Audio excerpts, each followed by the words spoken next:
hope you're enjoying this journey over this D minor synth sounds jam track and learning all kinds of cool head-turning licks. And in this lesson, we're going to look into the natural minor scale, which is also called the Aeolian mode, which is also called pure minor, right? And that's the scale of choice that I have used, that I used in the intro and that I wanted to play over this jam because it gave me that real kind of sad, kind of and mournful sound, and that's what I was going for, and modern too, kind of modern sound.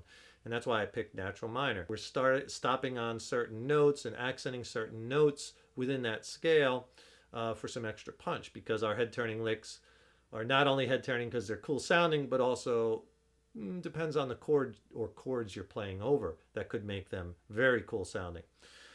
All right, so let me show you a couple things. Oh, before I show you the scale patterns, remember one thing. If you don't know your natural minor scales yet, or you don't know natural minor, you can always refer to the ebook because I have that all explained out. Knowing those notes on each string of the scale is really important. And that's something that we can use and turn into licks. So for instance, on the high E string,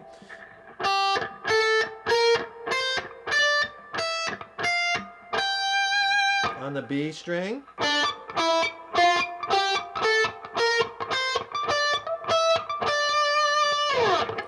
and so on and so forth. So you want to learn the notes to the scale not only vertically but also horizontally. Here's why that's important. Let's get into some licks like I was playing into in the intro that sound like this.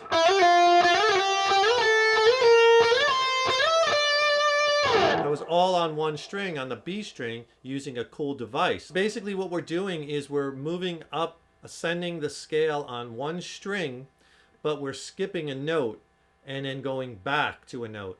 And it kind of sounds kind of Joe Satriani-ish, right? So basically what we're doing, one pick and two slides. So if I'm on the B string, 5th, 6th, and 8th fret, that's the scale part, right? So instead of going from 5 to 6, slide from 5 to 8, and then back to 6. So you see how you're skipping over notes, so you get a wide interval jump. Then we do the same thing. The next three notes would be 6, 8, and 10, right?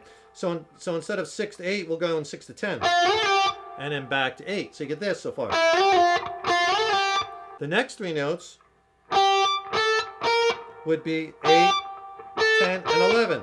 So you go 8 to 11, and then back to 10.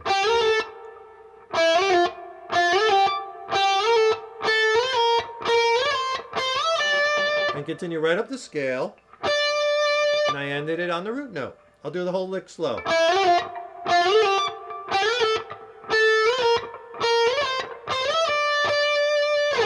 Right? It's super cool once you get fast at it.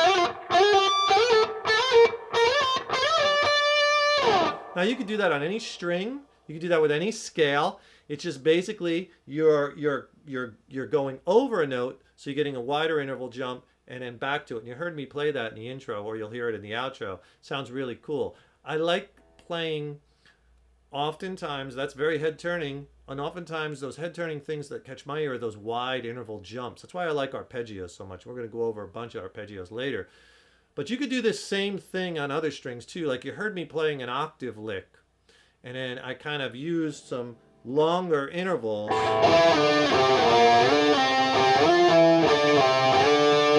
So I didn't go from one note to the next note in the scale to the next one. I'm jumping over. And you heard this.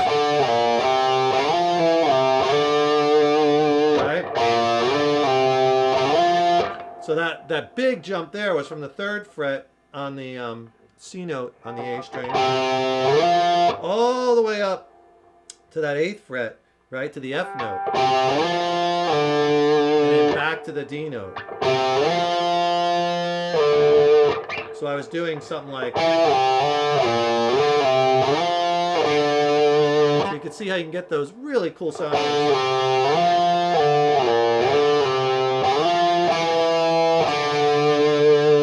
You could stop on certain notes and hold the tension. Like I like holding that F note, that flat 3rd, right? That's that same note. tension, and then release it back to the root. Head turning, right? So mess around with those interval jumps on one string and then resolve them to strong chord tones like the F or the E, the second, or the A, which is the fifth, right? Or obviously the D. Great resolution notes, but also could be tension and release. And those wide interval jumps really give you some head turning stuff. And we're just doing it within the natural minor or Aeolian, D Aeolian scale.